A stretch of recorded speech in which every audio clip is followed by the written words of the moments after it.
Is something the matter?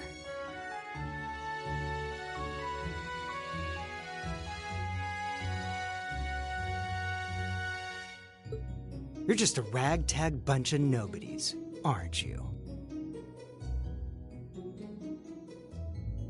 Come on, we're leaving. Yes, Patrick! A word of advice. You might be part of a special class, but that doesn't change who you are. Never forget your place.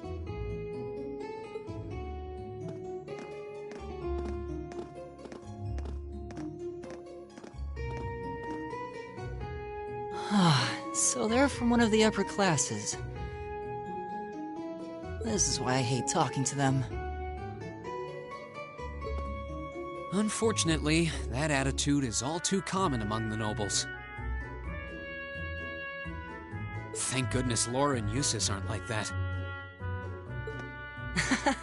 Yeah, that would be pretty bad.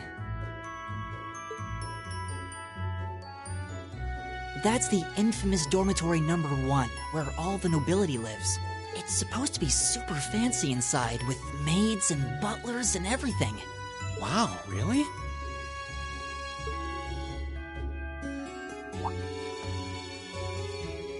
Guess that's our cue to pick up the pace. Yeah, sorry. Oh, hey, have you picked out a club to join yet? Doesn't sound like you have to or anything, but it's probably a good way to meet people. No, I'm still looking.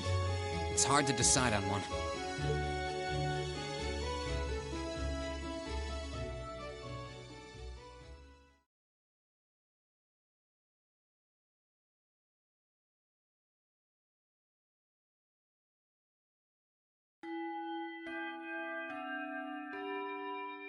Stand, bow, be seated.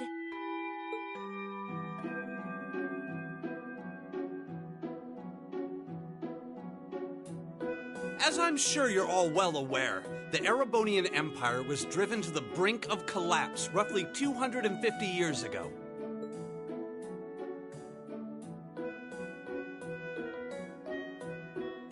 This was brought about by the conflict we know as the War of the Lions. A civil war lasting several years, staged over the throne of the late emperor by the most powerful of his potential successors. But of course, I'm not here to tell you that. If I were, I think even young children would be able to pass this course. Rather, I'd like to discuss the effects this had on the Empire as members of the aristocracy were drawn into the war.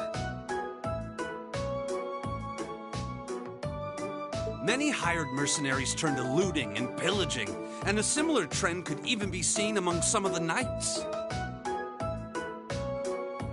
The land was left utterly devastated, and morale was at an all-time low. But then, lo and behold, into this nightmare stepped a man willing to take a stand against this bloody war of succession. He was a wandering prince who began to rally forces from the outskirts of the empire, and would go on to make quite a name for himself.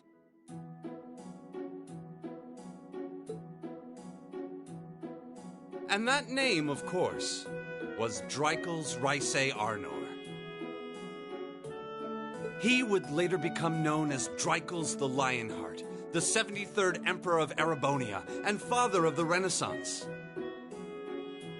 Not to mention the founder of this very academy. Dreikel's army was initially rather small in number. But as he traveled across the empire, winning over the hearts of influential sympathizers, his forces rapidly increased. Now, the place where Emperor Dreikel's first began gathering his army was... Rheinschwarzer. Would you care to tell the class?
Nice work, everyone.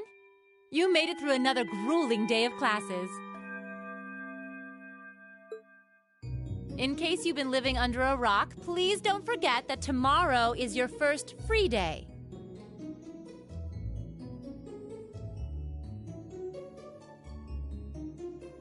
It's not technically a day off, but there are no classes, so it's up to you what to do with your time. Why, you could go shopping in the capital if you wanted to. Or just do what I do and sleep.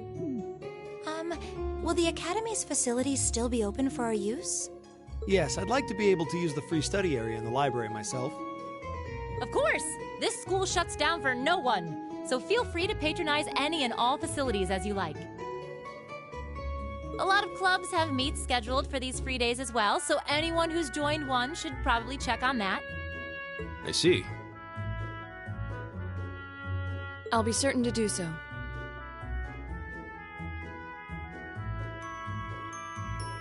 Also, before you leave, we should go over what's happening next week. On Wednesday, you all have your practical exam.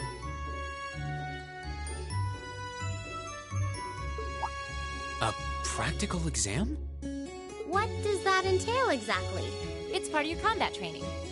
You'll be graded on your performance, so make sure you're well rested and ready for battle by then. Might be a good idea to do some training on your own time, too, just to keep from getting rusty. Interesting. I definitely don't like the sound of that.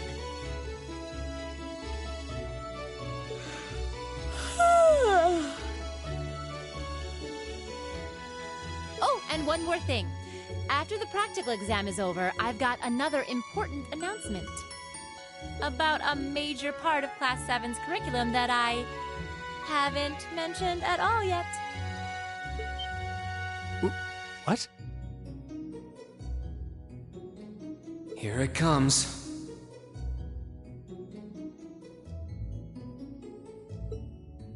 So, whatever you choose to do on your free day, make it count for something.